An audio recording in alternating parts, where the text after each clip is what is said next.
우리가 인생을 살다 보면은 크고 작은 위기의 순간들을 맞이하게 됩니다.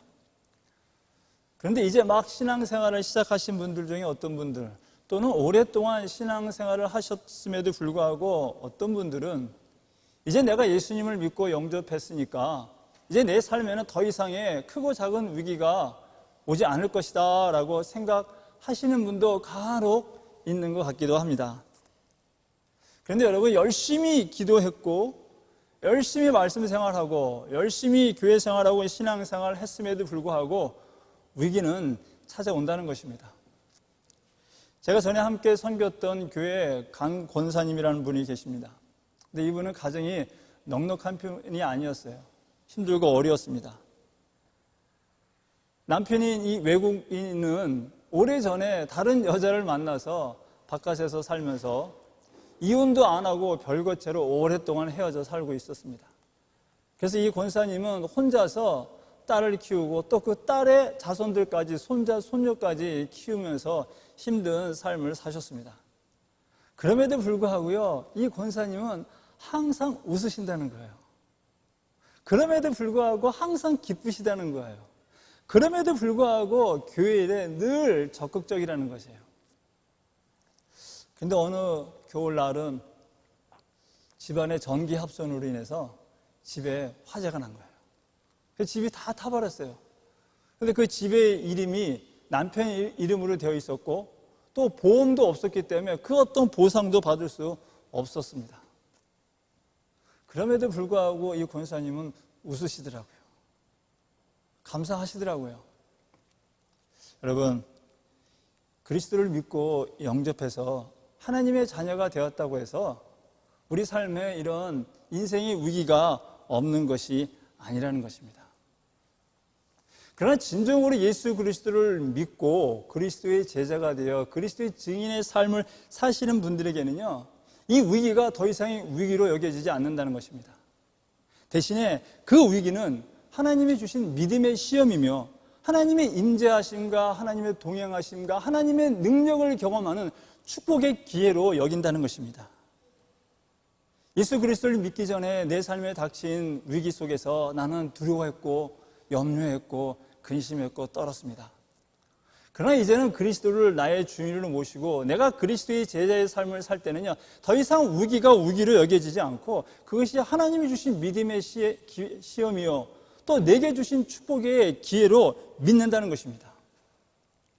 성경은 여러분, 하나님이 믿을 때 시험이 없고 고난이 없다라고 말하지 않습니다. 오히려 고난이 올 것인데 그 고난을 두려워하지 말라고 말하고 있습니다. 요한계시록 2장 10절입니다. 너는 장차 받을 고난을 두려워하지 말라. 볼지어다 마귀가 장차 너희 가운데에서 몇 사람을 옥에 던져 시험을 받게 하리니 너희가 10일 동안 환난을 받으리라. 네가 죽도록 충성하라. 그리하면 내가 생명의 관을 네게 주리라. 베드로전서 4장 12절에서 13절입니다.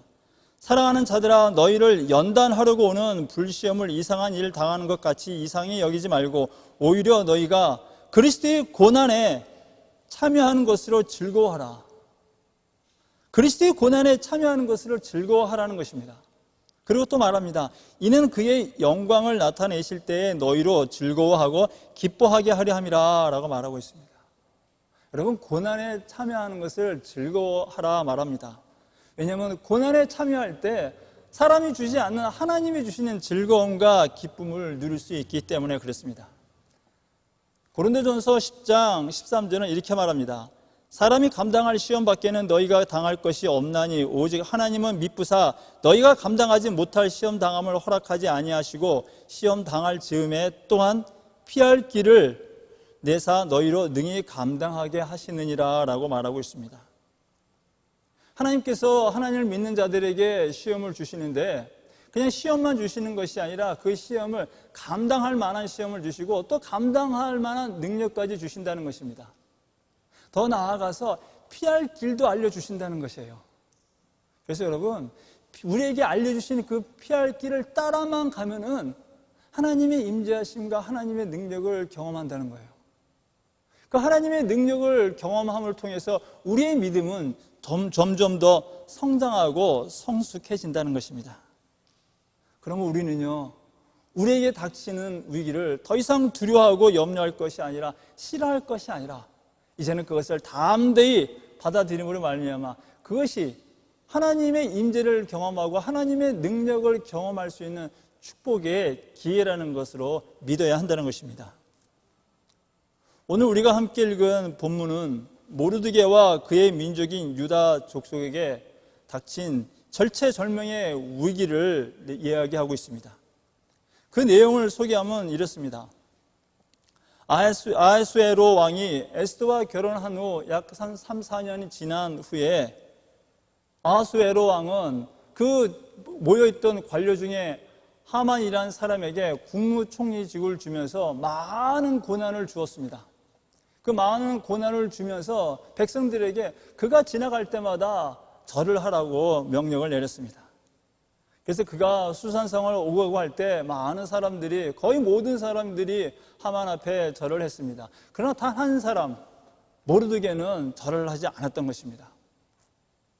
그래서 모르드게와 같이 일했던 문지기의 사람들이 모르드게에게 너는 왜 하만한테 절을 하지 않냐라고 말을 하니까 모르드게가 말합니다. 나는 유다인이기 때문에 아무한테나 절하지 않는다는 것입니다. 그래서 그 이야기를 들은 모르드게의 동료들은 이 모르드게가 언제까지 이렇게 당대의 권세 잡은 이 하만에게 절을 하지 않을 건지를 보기 위해서 그 모든 것들을 하만에게 다 이야기합니다. 그 이야기를 들은 하만은 이 자기에게 절을 하지 않는 모르드게가 괘씸했지만 더 괘씸했던 것은 그가 바로 유다 족속이라는 것을 알고 모르드게뿐만이 아니라 유다 족속의 모든 사람들까지 다 죽이려는 계획을 짰습니다. 하만은 아하수로 왕이 집권한 지 12년 1월이 되던 해에 모르드게와 유다인 족속을 다 죽이기 위해서 불을 어떤 제비뽑기 방식을 택해서 언제 이 모르드게와 유다 족속을 죽일 날짜를 뽑았습니다. 그 뽑힌 날짜가 12월이었습니다. 이 모르드게를 죽일 날짜를 정한 하만은 이제 그것을 갖고 왕한테 나아갑니다. 아하수로 왕에게 와서 많은 민족 중에 한 민족이 왕의 말을 듣지 않음으로 말미암아, 왕의 법률을 지키지 않음으로 말미암아 왕에게 무익한 존재들이 있습니다. 그러니까 이 족속을 다 죽여내는 것이 옳습니다 라고 말하면서 자기의 사비 은 1만 달란트를 들여서 이 민족을 죽이는 데 쓰이도록 하십시오 라고 얘기를 했습니다. 그래서 아하수로 왕은 그것을 그대로 받아들이고 왕의 반지를 주면서 너 마음대로 하라고 합니다. 그러자 이 하만은 그 당시에 살던 여러 민족 그 나라의 언어로 이제 12월에 이 모르드게와 유다 족속의 남녀노소를 불문하고 다 죽이고 그들의 재산을 탈취하겠다라는 조서를 내려 전국에 보냈습니다. 이것이 오늘 우리가 함께 읽은 본문의 내용입니다. 이런 내용을 통해서 우리가 확실히 알 수 있는 것은요, 모르드게를 비롯한 유다 족속에 생명의 위기가 닥쳤다는 것입니다. 이방 땅에 와서 하나님을 잘 섬길 수 없음에도 불구하고 그 집에서 하나님께 기도하고 하나님 말씀에 순종하며 잘 지키려고 노력했는데 이렇게 생명의 위기가 닥쳤던 것입니다. 그런데 여러분, 이런 위기는요, 하나님의 구속사를 이루기 위해서 하나님의 인자와 동행하심과 도우심을 경험시켜 주기 위한 하나님의 축복의 기회였다는 것을 우리는 잘 알고 있습니다. 그래서 위기가 아니라 축복의 기회였다는 것입니다. 그럼에도 불구하고 모르드게와 그의 유다 족속에는 위기가 닥쳤는데 도대체 그럼 모르드게에게 왜 이런 위기가 닥쳤을까요? 오늘 우리가 함께 이 모르드게가 또 그의 유다 족속이 위기에 닥친 그 원인에 대해서 함께 살펴보고자 합니다. 모르드게가 위기를 당한 첫 번째 이유는요, 하나님 말씀에 순종했기 때문에 그렇습니다. 모르드게가 아하수로 왕의 말에 따라 하만에게 절을 했다면은 모르드게는요, 아무런 문제가 없었을 것입니다. 모르드게가 자기가 유다인이라는 것을 말하지 않았다면은 유다인에게 그 어떤 위기도 닥치지 않았을 것입니다. 그런데 여러분, 모르드게가 이렇게 나는 유대인이라고 말했던 그 이유는요, 나는 하나님의 선민으로서 유일하신 하나님의 말씀에 의거하여 여호와 하나님 이외에 그 어떤 자에게 절하지 않겠다 하는 그 모르드게 자신의 하나님을 향한 신앙의 결단의 표현이었던 것입니다. 그런데 여러분, 이런 모르드게의 모습은요, 우리 2장에 살펴보았을 때 모르드게가 에스더에게 말합니다. 너는 왕궁에 가서 너의 민족이 누구인지 유다 족속이 있는 것을 말하지 말라고 했던 거하고는 상반되는 모습을 보게 됩니다. 지난 시간에도 말씀드렸듯이 비록 모르드게가 에스더에게 너의 민족이 유다인이라는 것을 말하지 말라고 한 것이 신앙을 배신하는 것이 아니었다라고 말씀을 드렸습니다. 모르드게는요, 지혜롭게 말을 했다는 것입니다. 말을 해야 할 때와 하지 않을 때로 분별해서 했다는 것입니다. 우리가 복음을 전할 때는요, 입술로 담대히 전해야 합니다. 두려움 없이 담대히 전할 수 있어야 합니다. 그러나 여러분, 때로는 지혜롭게 말을 해야 할 때도 있다는 것입니다. 누가복음 10장을 보시면 예수님께서 제자들에게 전도 여행을 보내면서 어떻게 전도하라고 했는지를 말씀하셨습니다. 누가복음 10장 8절에서 9절입니다. 어느 동네에 들어가든지 너희를 영접하거든 너희 앞에 차려놓는 것을 먹고 거기 있는 병자들을 고치고 또 말하기를 하나님의 나라가 너희에게 가까이 왔다 하라 라고 말하고 있는 것입니다. 이 말은요, 전도하러 갔을 때 누군가가 받아줬다면, 음식으로 접대를 했다면요, 그 음식을 같이 먹으면서 교제하라는 겁니다. 함께 먼저 교제하라는 것이에요. 그리고 교제한 다음에 그들이 필요한 것들을 충족시켜 주라는 것이에요. 그런 다음에 하나님의 나라에 대해서 선포하라는 것입니다. 어느 마을에 가서 무조건 하나님 나라를 선포하는 것이 아니라 먼저 접대하면 먼저 교제하면서 그들과 함께하면서 그 다음에 복음을 전하는 것입니다. 그렇다고 복음을 바로 전하는 것이 잘못된 것이 아니에요. 때에 따라서는요, 우리가 담대히 복음을 전할 수 있어야 합니다. 어떤 교제함이 없이 자신 있게 두려움 없이 당당하게 복음을 전할 수 있어야 합니다. 선포할 수 있어야 합니다. 그러나 때에 따라, 장소에 따라 지혜에 맞게 성령이 이끄시는 대로 말할 때 말하고 또 보여줄 때 보여주고 기다릴 때 기다릴 수 있어야 한다는 것입니다. 여러분, 복음을 전할 때 가장 효과적이고 좋은 방법은요, 말이 아닙니다. 우리의 삶의 모습인 것이에요. 우리의 삶이 그리스도의 향기가 되어 그리스도의 편지가 되어 그리스도처럼 겸손하게 온유하게 친절하게 사랑으로 그리스도의 사랑을 실천할 때 복음의 역사는 일어난다는 것이에요. 그래서 우리는 어쩌면 말보다는 우리의 삶으로 복음을 전하는 자가 되어야 한다는 것입니다. 입술로 우리의 신앙을 고백하는 것도 중요하지만 우리의 삶으로 우리의 신앙을 고백하고 보여주는 것도 중요하다는 것이에요. 오늘 모르드게는요, 이 하만에게 절하지 않음으로 말미암아 자기의 신앙을 삶으로 보여주었던 것이에요. 그런 다음에 내가 유다인이라는 것을 입술로 고백하면서 하만에게 절하지 않은 것, 아하수로 왕의 명령을 불복종한 이유를 말하고 있는 것입니다. 물론 하나님을 믿는 우리들은요, 세상의 법을 따라야 합니다. 지켜야 합니다. 예수님도 말씀하셨어요. 가해사의 것은 가해사의 것이라고 하면서 세상 법을 따르라고 말씀하셨습니다. 그러나 여러분, 세상 법이 하나님을 거역하게 하고 하나님의 말씀을 불순종하게 하는 것이라면요, 그것에 대해서는 우리가 담대히 거부할 수 있어야 되고 맞설 수 있어야 한다는 것입니다. 모르드게는 하나님 말씀을 어기며 하나님의 말씀에 불순종하게 하는 그 영적인 위기가 왔을 때에 그 세상 법을 따르지 아니하고 하나님의 말씀, 하나님의 법을 따라 순종했던 것입니다. 세상 법을 따르지 아니하고 하나님 말씀에 순종했을 때 모르드게는 위기를 맞게 되었다는 것이에요. 죽음을 각오하고 하나님 말씀에 순종하며 내가 하나님의 자녀라는 것을 선포했더니 위기가 닥쳤다는 것입니다. 여러분, 우리가 내가 그리스도인다 라고 말할 때 때로는 위기가 닥친다는 것입니다. 그런데 여러분, 이렇게 하나님 말씀에 순종해서 내가 하나님의 자녀라고 선포하면서 당하는 위기는요, 위기로 끝날 수 있다는 것입니다. 모르드게가 하만에 절하지 아니함으로 왕의 명령을 불순종하고 대신에 하나님의 말씀에 순종함으로 절체절명의 위기를 맞았지만 그 위기는 위기로 끝났어요. 모르드게는 결코 죽지 않았어요. 그의 동료인 유다 족속도 죽지 않았습니다.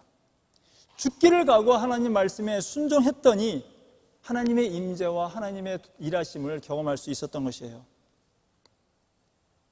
얼마 전 기독교 신문에서 이런 기사가 있었습니다. 영국에서 빵집을 운영하는 다니엘과 에이미 메가서라는 부부는 자신들이 그리스도인이기 때문에 종교적 신념 때문에 동성 커플의 결혼식에 쓰여질 케이크나 문구 제작하는 것을 거부했습니다. 그래서 그들은 차별금지법 위반 혐의로 유죄 판결을 받았어요. 그래서 벌금을 내야 하는 상황이 되었습니다. 그런데 여러분, 이 가정은 그 빵집의 매출액이 전년도보다 엄청나게 많아졌다는 거예요.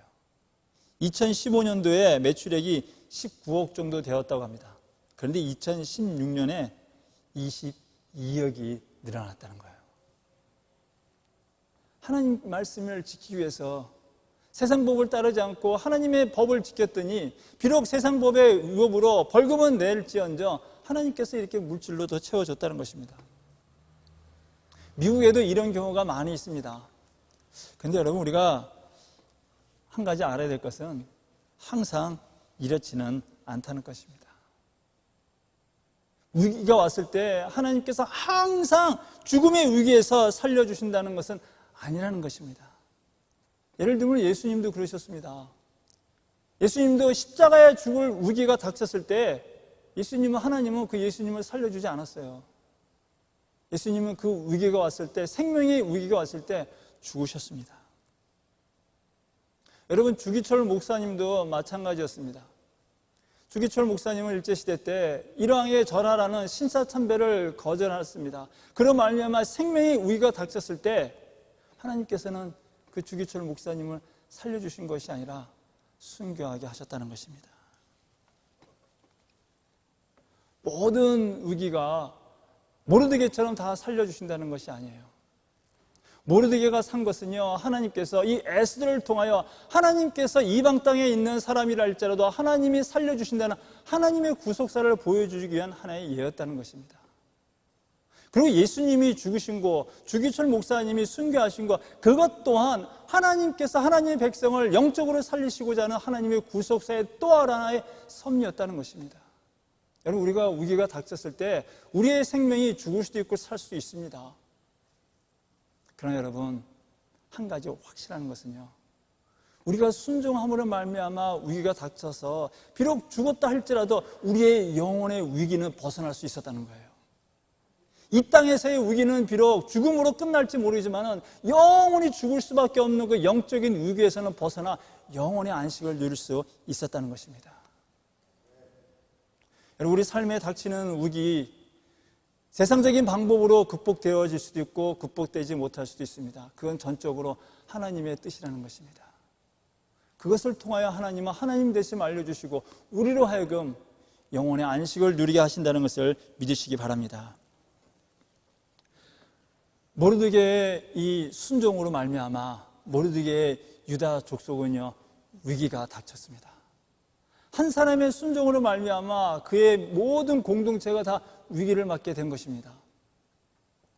여러분, 예수님이 하나님 말씀에 절대 순종하심으로 말미암아 십자가에 죽으셨을 때 예수님을 따랐던 제자들과 또 그 11 제자들과 그 많은 제자들에게도 위기가 닥쳤습니다. 예수님을 따르기 위해서 내 삶을 포기했습니다. 내 직업도 포기했습니다. 내 가정도 포기하고 예수님만 믿고 예수님만 따랐습니다. 그런데 내가 그렇게 따랐던 예수님이 죽으셨던 거예요. 내가 믿었던 예수님이 죽으신 거예요. 그럼 난 이제 도대체 누구를 믿나? 나는 그러면 어떻게 살아야 되나? 과거처럼 다시 어버이를 해야 되나? 세리로 살아야 되나? 다시 고향으로 돌아가야 되나? 이들은요, 그들의 인생을 어떻게 살아야 할지 인생의 방향을 잃어버린 절체절명의 위기에 닥친 것입니다.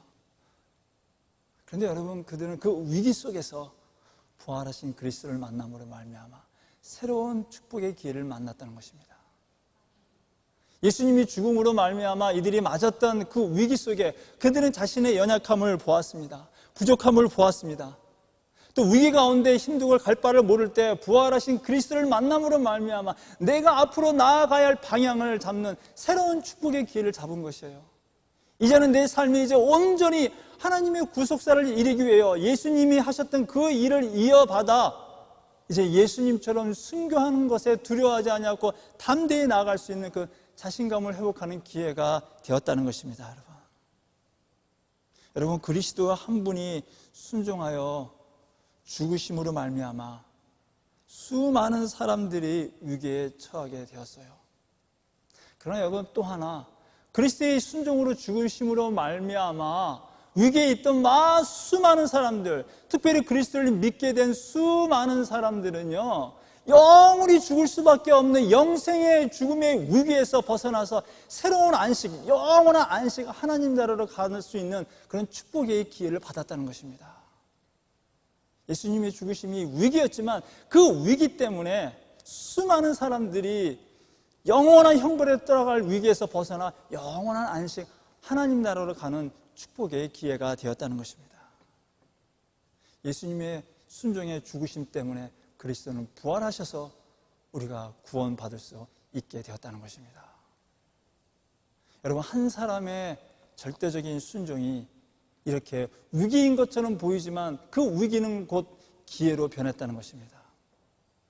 저와 여러분의 한 사람의 순종이 여러분 자신도 살릴 뿐 아니라 여러분의 가정도 살릴 수 있다는 것이에요. 저와 여러분 한 사람의 순종으로 말미암아 우리 교회 공동체가, 우리 사회가, 우리 국가가 회복될 수 있다는 것을 믿으시고 우리 모두가 다 순종하는 삶을 살 수 있기 바랍니다. 모르드게가 위기에 처하게 된 두 번째 이유는요, 모르드게 주변에 있던 사람들의 시기심 때문이었습니다. 3절과 4절을 보시면 모르드게의 동료였던 사람들이 모르드게가 자신들처럼 하만에게 절하지 않는 것을 보고 혼자만 잘난 척하는 것으로 보았어요.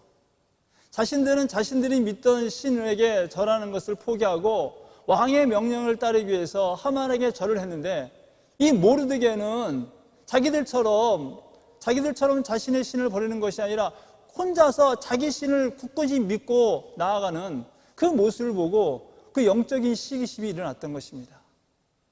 잘난 척하는 걸 보고 배 아파했던 것이에요. 그리고서는 너가 언제까지 그렇게 하는지 두고 보기 위해서 이 모르드게의 이런 모습을 하만에게 이야기를 했다는 것입니다.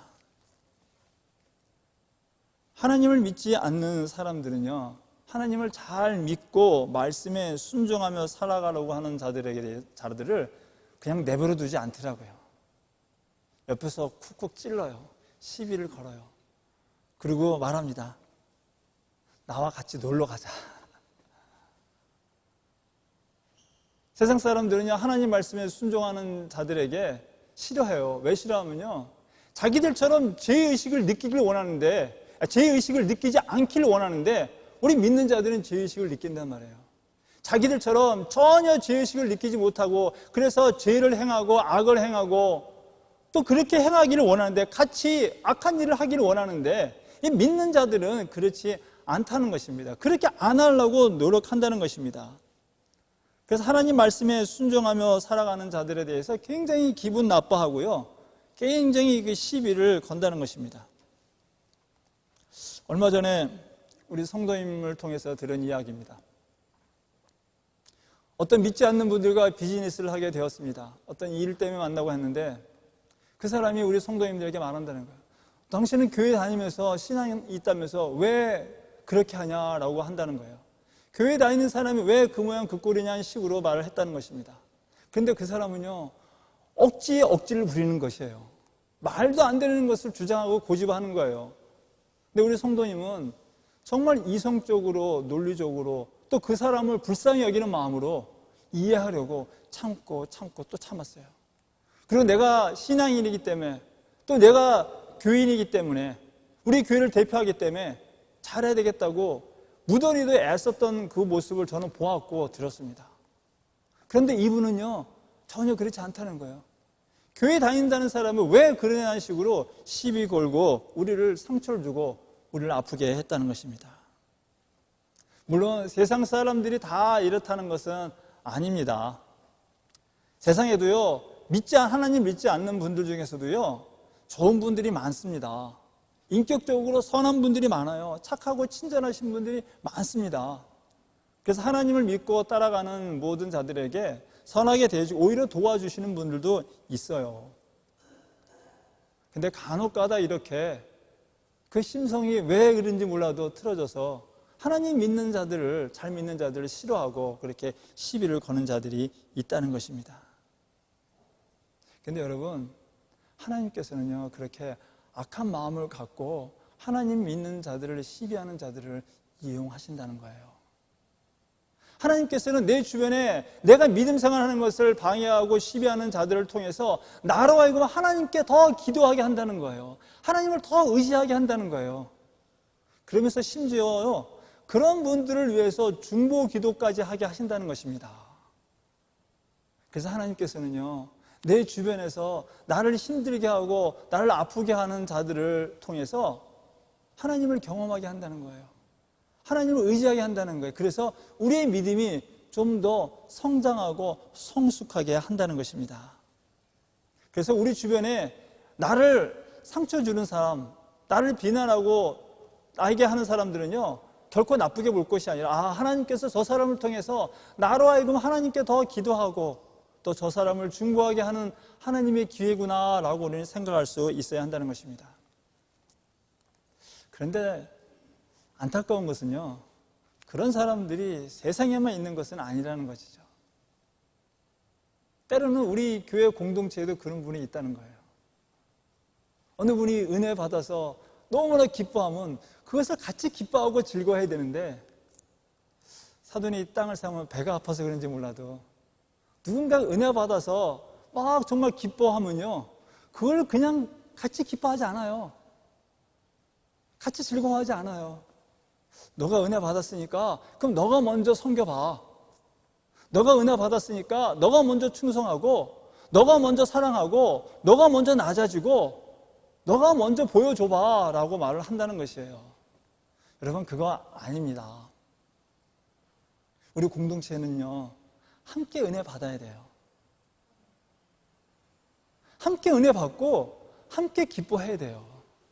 함께 즐거워해야 돼요. 함께 섬겨야 되는 거예요. 함께 나눠야 되는 거예요. 네가 먼저 하는 것이 아니라 내가 먼저 해야 한다는 것입니다. 간혹가다 또 그렇기도 해요. 우리 성도님들 중에는요, 목사의 일거수일투족을 잘 봐요. 그래서 혹시라도 뭔가 꼬투리 잘 붙을 수 있으면 그걸 잡고서 그걸 부풀리기 시작해요. 어떤 분들은 장로님의 모습을 꼭 유심히 살펴봐요. 어떤 분들은 권사님의 그 김 권사님, 어떤 분은 저 박 집사님만 유독히 봐요. 그래서 뭔가 실수한 것이 있으면 그거를 부풀리기 시작한다는 거예요. 여러분, 우리 삼일교회는 그런 분이 없는 걸 압니다. 없었고 앞으로도 없어야 할 것입니다. 우리는요, 함께 은혜 받고 함께 기뻐하며 즐거워하고 서로 격려해주고 잘했다, 축하한다, 그러면서 내가 먼저 섬길 수 있는 우리 3.1 공동체가 되어지기를 간절히 축원합니다. 세 번째, 모르드게가 위기를 처하게 된 이유는요, 하만의 오래된 원한 때문입니다. 5절과 6절을 보시면 하만은 자신에게 절을 하지 않는 모르드게로 인하여 화가 났습니다. 그런데 그가 유다 족속이라는 것을 알고 더 화가 나가지고 이제는 모르드게만 죽이려 하는 것이 아니라 모르드게와 같은 유다 족속을 다 죽이려 했던 것입니다. 모르드게가 하만이 이렇게 모르드게와 유다 족속을 죽이려 했던 이유는요, 그가 가진 오래된 조상 때부터 내려온 원한 때문에 그렇습니다. 이 하만의 조상은요, 아말렉입니다. 이 아말렉은요, 이삭의 큰아들 에서의 후손입니다. 이 에서의 후손 아말렉 족속은 이스라엘 백성들이 출애굽 할 때부터 힘들게 했어요.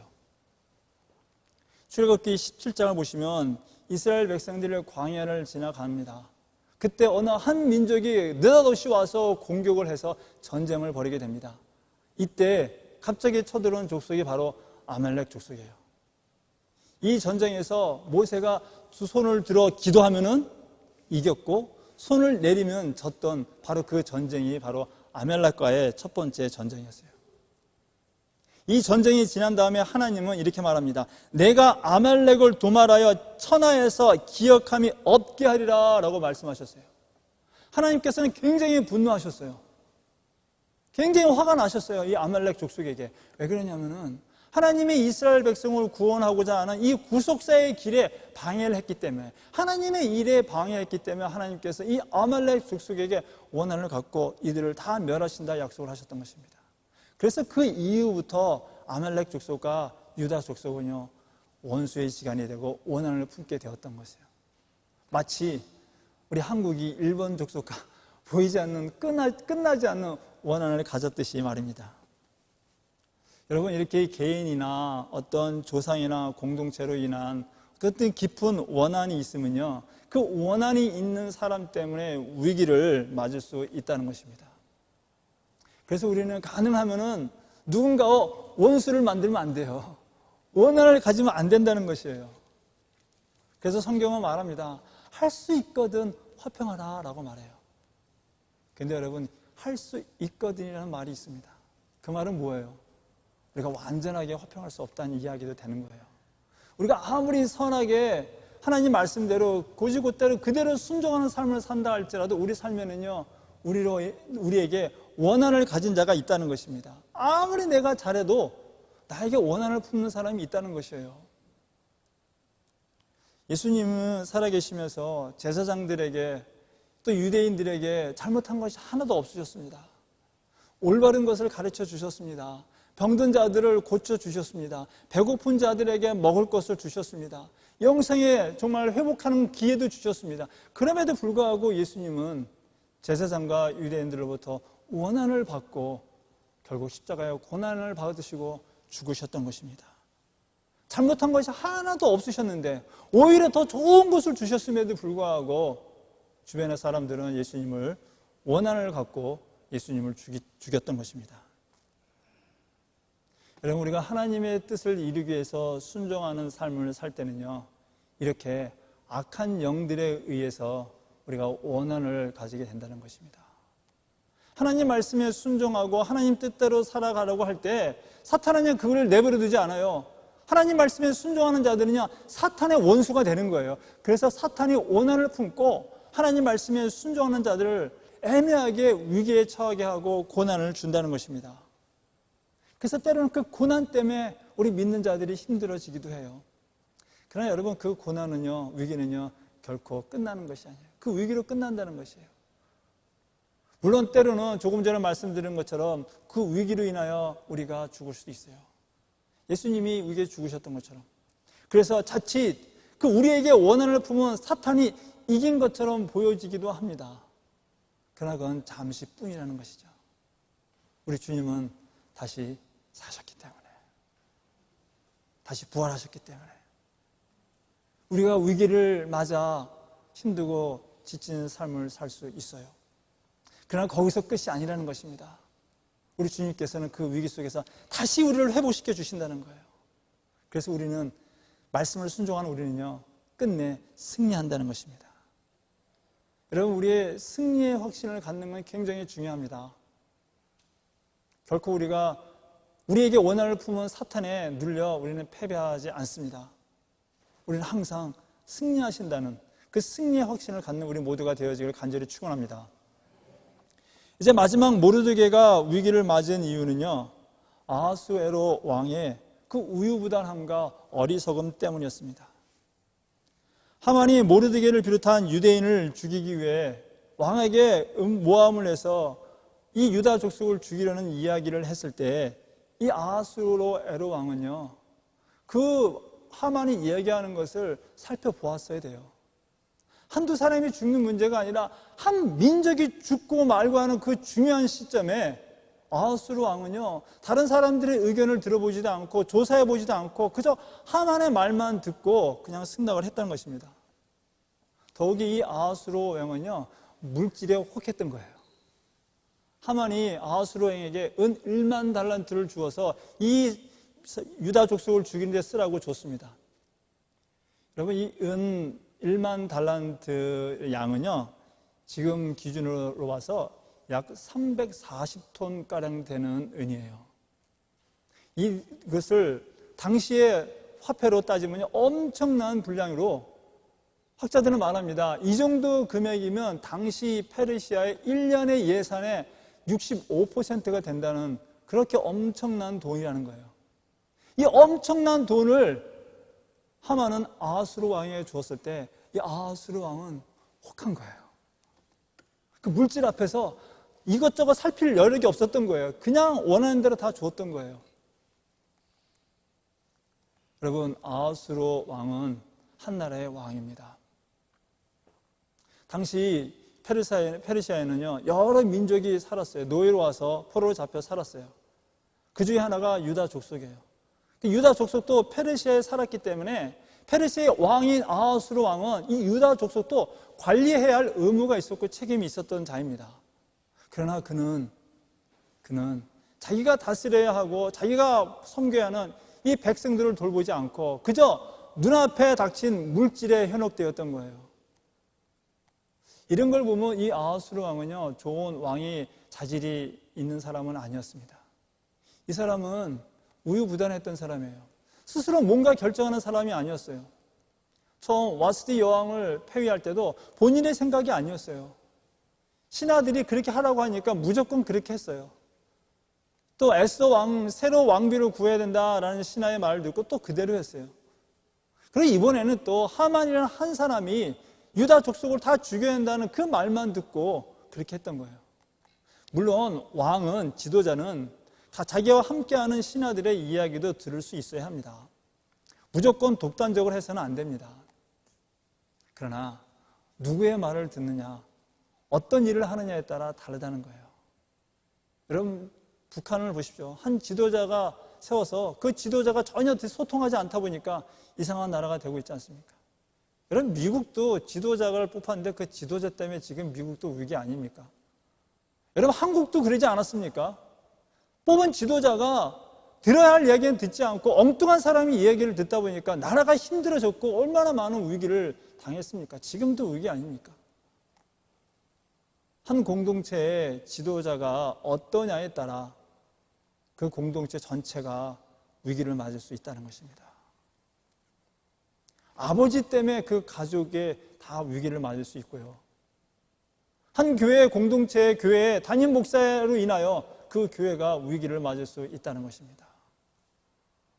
그래서 지도자가 어떻게 생각하고 어떻게 결정하느냐에 따라 그 공동체는 위기를 맞을 수 있고 위기에서 벗어날 수도 있다는 거예요. 그래서 우리는요, 지혜로운 지도자가 필요합니다. 정말 참 지혜로운 지도자, 좋은 것을 생각하고 좋은 결정을 내릴 수 있는 지도자, 그래서 우리를 위기로부터 벗어나게 해줄 수 있는 그런 영원한 지도자가 필요합니다. 여러분, 이 땅에 우리를 영원한 위기에서 벗어나게 해줄 수 있는 지도자는 단 한 분뿐입니다. 바로 예수 그리스도시라는 거예요. 그래서 마태복음 23장 10절로 말합니다. 또한 지도자라 칭함을 받지 말라. 너희의 지도자는 한 분이시니 곧 그리스도시니라 라고 말하고 있는 것입니다.